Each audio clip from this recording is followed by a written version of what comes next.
Welcome back to the Soccer AI GOAT podcast. Yeah. Genius playmaker. Or wildly overrated when it really mattered. Mm-hmm. Cruyff, he built his whole Barcelona team around Laudrup. You can argue with that. Right. But did he always step up when the pressure was on? We're talking tactical breakdowns, deep dives into strategies, player performances, Of course. and those what-if scenarios that really make you think differently about the game. So let's get this show on the road. I'm Jake, the tactician Evans. And I'm Sophia, the analyst Martinez. Today we're going deep into the mystery of Michael Laudrup. Was he truly a genius? A maestro with incredible vision and passing? Yeah. Or was he maybe a little bit overrated when it came to those really big moments? We've got tons of info to go through. We do. His time at Juventus, totally different to his time at Barcelona, his tactical impact, the whole thing. Mm-hmm. We'll even look at how modern AI analytics would judge his game, which is kind of cool. It is. So get ready for a deep dive that will challenge everything you thought you knew about this legendary but sometimes controversial player. Definitely. And right off the bat, the thing that really stands out is the stark difference between his experiences. Okay. His time at Juventus in the early 80s, Italian football, it was all about defensive strength. Right. But then you see him at Barcelona under Cruyff, and it's this explosion of creativity. Yeah.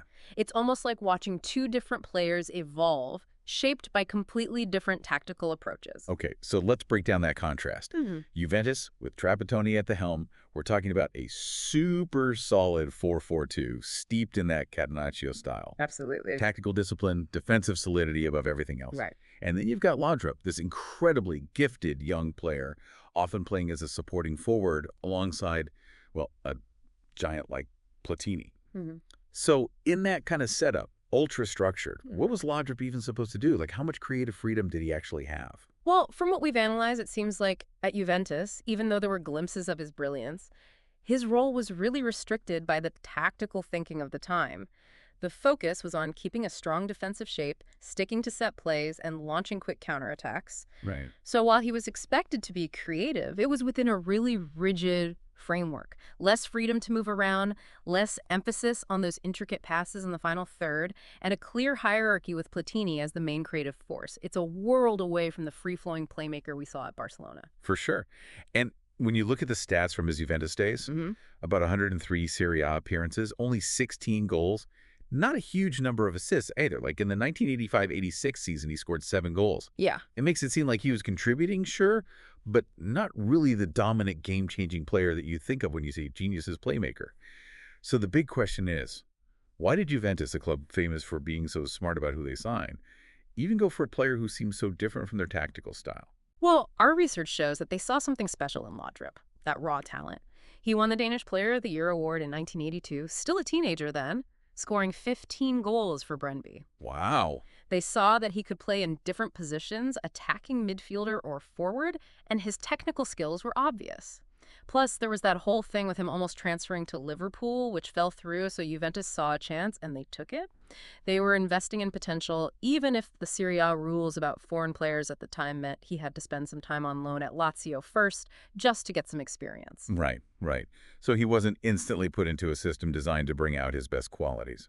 Okay, right. Let's jump ahead to Barcelona, Cruyff's era. Massive change, right? Yeah. Total football, that revolutionary 3-4-3 formation, that whole juego de posición idea. Suddenly, Laudrup isn't just a part of the machine, he's running the show. Totally. So what was his role in this amazing setup? This is where the debate about whether he was truly a genius gets really interesting. Yeah. At Barcelona, he became the creative heart of that dream team. Sometimes a false nine, dropping back to link-up play. Other times a more traditional attacking midfielder. The key thing was he had almost total creative freedom. Yeah. Cruyff's system was all about constant movement, using passing to create and exploit space, and that fit perfectly with Laudrup's natural talents. He wasn't just passing, he was like an artist, painting on the pitch.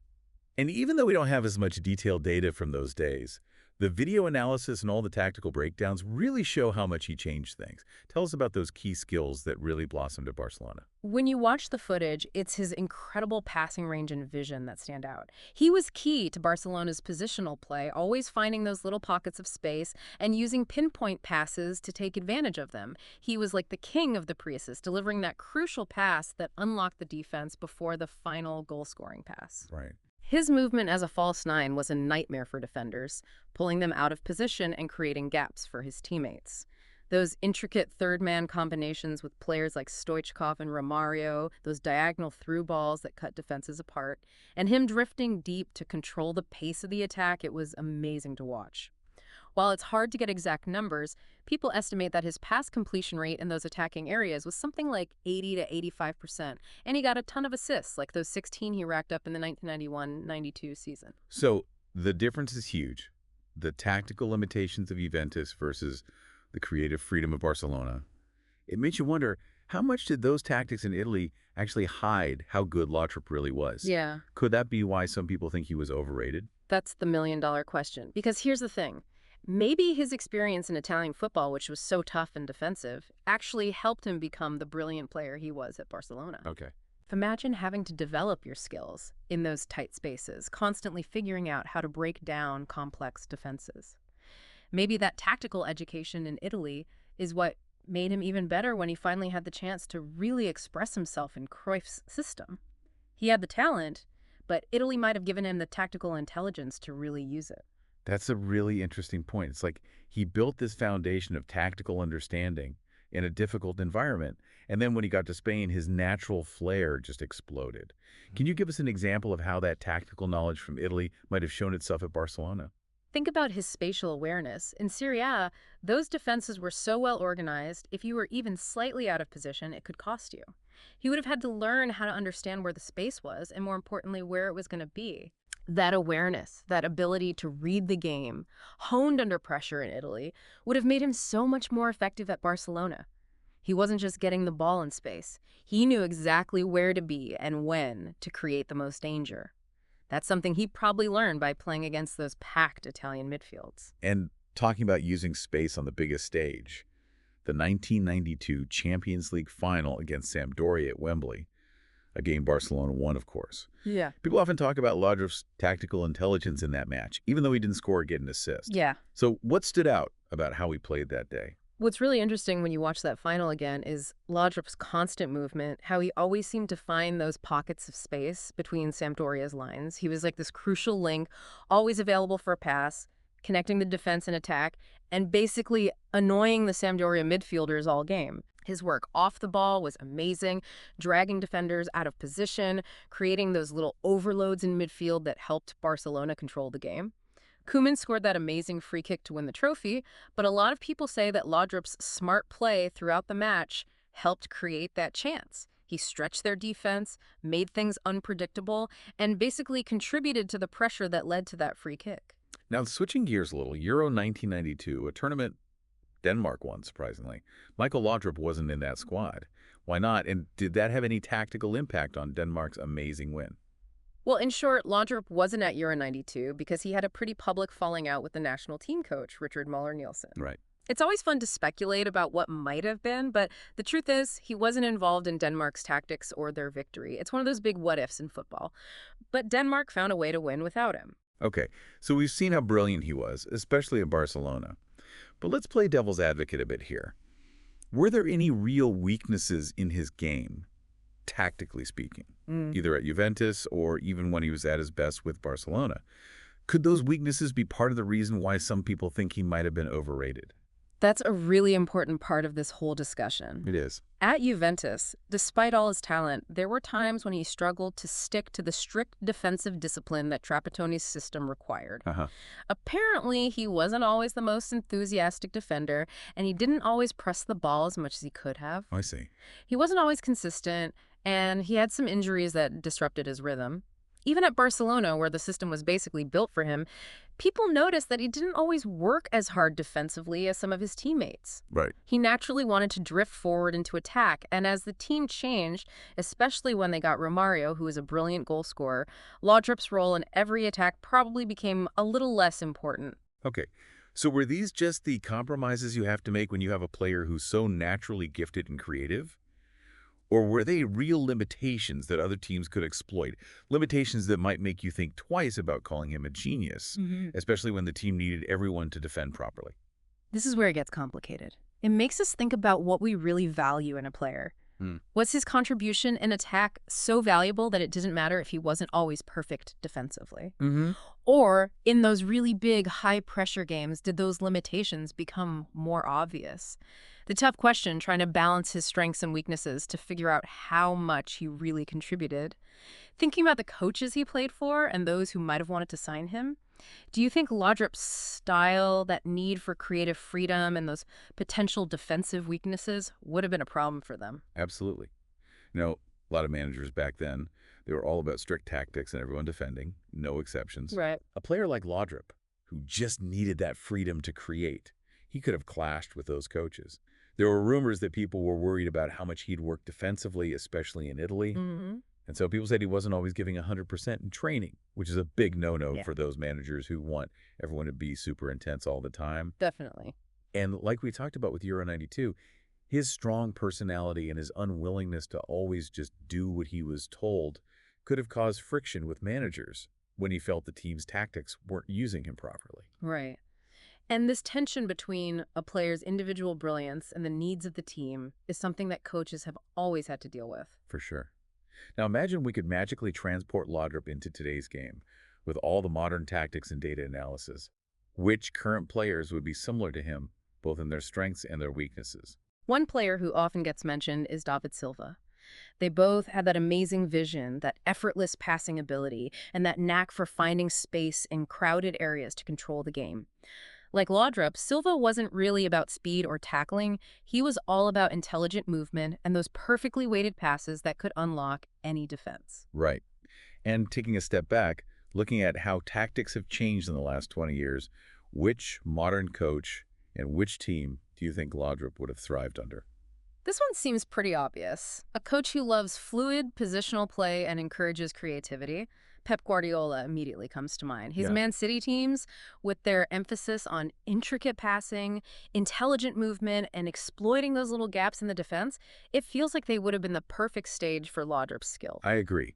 And it's pretty cool that Laudrup actually played with Guardiola under Cruyff at Barcelona. It is. They both understand that basic tactical philosophy so well, which makes Guardiola an even better fit for him in this hypothetical situation.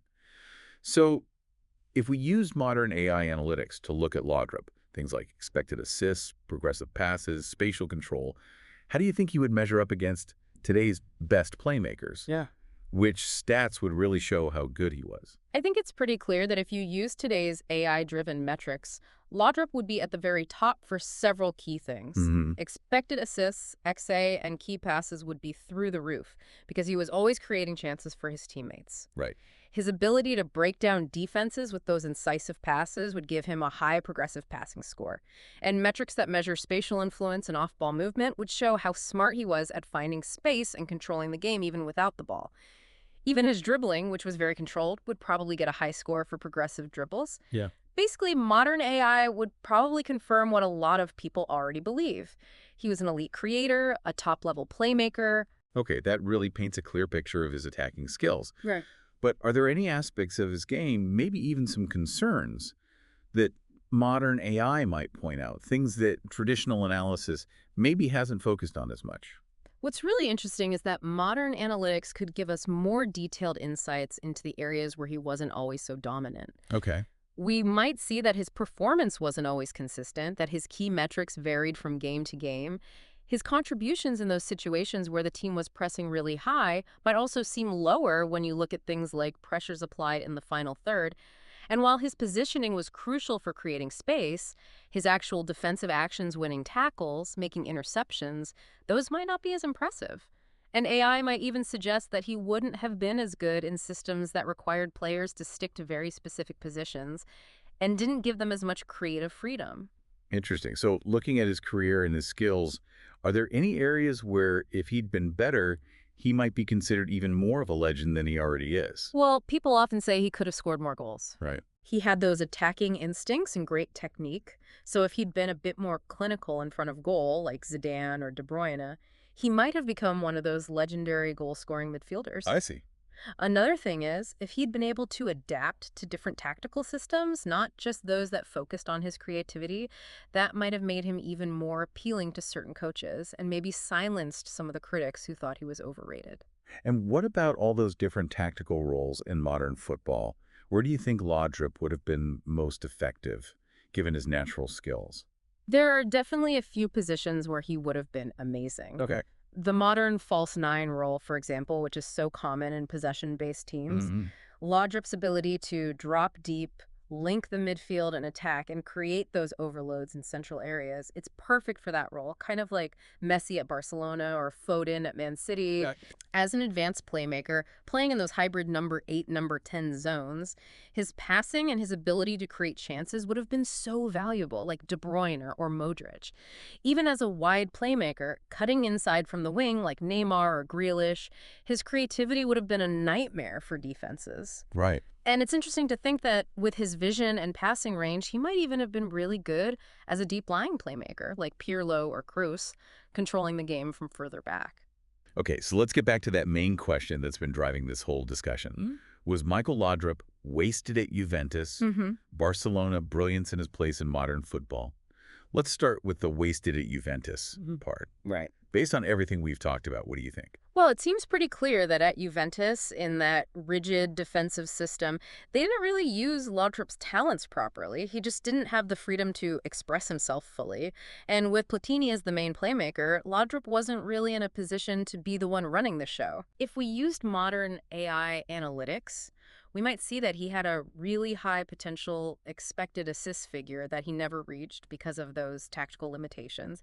He probably wouldn't have made as many progressive carries either because they didn't really encourage him to run forward with the ball. I see. So wasted might be a bit harsh because he definitely learned a lot playing in such a tough league, but it wasn't the right system for him to truly shine. Okay.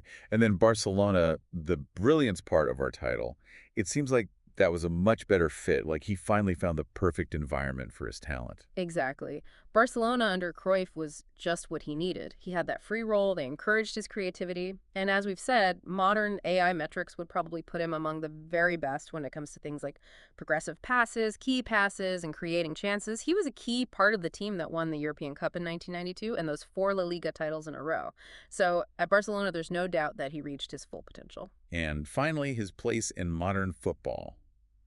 How do you think he would fit into today's game, tactically speaking? Most experts agree that he would do really well under coaches who like possession-based football, fluid movement, and creative freedom, the Guardiolas, the De Zerbi's of today. His amazing ability to move the ball forward with his passing, his consistently high expected assists, and his incredible spatial intelligence would make him so valuable. Like we said earlier, the best modern comparison might be a combination of De Bruyne's passing range and Messi's ability to play as a false nine, dropping deep to control the game. The only questions might be about his goal scoring and how much he'd contribute defensively in those systems where everyone has to press really hard. It's really fascinating to imagine which players would have benefited the most from playing alongside someone like Laudrup with his vision and passing ability. Which types of players come to mind when you think about his unique skill set? Our analysis suggests a few key profiles that would have really thrived with him. Clinical strikers, players like Haaland, Kane, Mbappe, they would have scored so many goals thanks to the chances Laudrup created, just like Romario did when they played together at Barcelona. Yeah, I could see that. Those fast wingers who like to run in behind defenses, Vinicius Jr., Salah, those types of players, they would have loved those diagonal through balls that Laudrup was so good at. Dynamic box-to-box midfielders, the Bellinghams and Valverdes of the world, would have given him the support he needed to focus on creating attacks in the final third, kind of like Guardiola himself did at Barcelona. Attacking fullbacks like Cancelo and Alexander-Arnold would have stretched the defense, opening up space for Laudrup in the middle, and even those deep-lying playmakers, Cruz or Rodri, they would have been great at giving him the ball in dangerous areas. Yeah. It's amazing to think of all the different partnerships that could have happened. People often say that Laudrup was one of the best passers of his generation, especially in that final third of the pitch. Do you think he was truly the absolute best at unlocking defenses with that one perfect pass? Many people who saw him play would say yes, absolutely. He was one of the greatest, if not the greatest. His vision was incredible, his timing was perfect, and he could find those passing lanes that no one else could see. His assist numbers, both at Barcelona and Real Madrid, show how effective he was. And when you hear what people like Guardiola, Romario, and Cruyff say about him, it's clear that they had so much respect for his passing ability. Right. Compared to other great playmakers from that era, Maradona, Zidane, Hagi, Baggio, a lot of people say that Laudrup's final ball was just different, more precise, more dangerous. Modern analytics would almost certainly confirm that, putting him in the top 1% for key passes and expected assists. And was there one particular pass, one Michael Laudrup assist, that really stands out as the perfect example of his genius? Football fans often talk about a couple of assists that really sum up his vision and skill. There's that amazing no-look lob he did for Denmark against Nigeria in the 1998 World Cup. So audacious and so accurate. And then there's that disguised scoop pass he gave to Romario for Barcelona against Osasuna in 1993. Pure brilliance, and people still talk about it today. Yeah. Both of those moments show how he could not only imagine those incredible passes, but also execute them with such amazing flair and precision. So if you were a football fan who was really curious about Michael Laudrup, what would be your top 3 questions? Based on what fans usually ask and looking back at his career, I think they'd want to know. First, why didn't he ever win the Ballon d'Or even though everyone thought he was so good? The answer probably has to do with his unselfish style of play, how he focused on setting up his teammates, and maybe being overshadowed by players who scored more goals or won big international tournaments. Oh, yeah. Second, was he the most underrated player of his generation? A lot of people who played with him and against him think so because he was so talented, but maybe didn't get the same recognition as some other players. And third, why did he leave Barcelona, where he was so successful, to join their rivals Real Madrid? At the time, La Liga had rules about how many foreign players a team could have, so Cruyff had made a tough decision. Real Madrid offered Laudrup a guaranteed starting spot and the chance to be their main man. Right. Of course, that decision came back to bite them when Barcelona beat Real Madrid 5-0 the next season, with Laudrup running the show for Barcelona. Yeah, that's a pretty ironic twist. Okay, so as we wrap up this deep dive, let's go over the main things we've talked about. We looked at the differences between Juventus and Barcelona, those two very different tactical environments. Yeah. We saw those moments of pure genius. We talked about some of the debates around his overall game, and we confirmed his legacy as an amazing playmaker, a true visionary on the pitch. And that big question, was Michael Laudrup a true genius, or was he sometimes a little overrated? I hope that all the analysis and different opinions we've shared have given you, the listener, something to think about as you come to your own conclusion. And on that note, here's a final thought to consider. Beyond all the trophies and awards, Laudrup's biggest impact on the game might be the way he brought beauty and intelligence to playmaking. Which player today, in your opinion, plays with that same elegance and creativity? That's a great question to think about. Absolutely. And if you love these deep dives and want more amazing football analysis, make sure to subscribe to the AI GOAT podcast so you don't miss any episodes. Thanks for listening.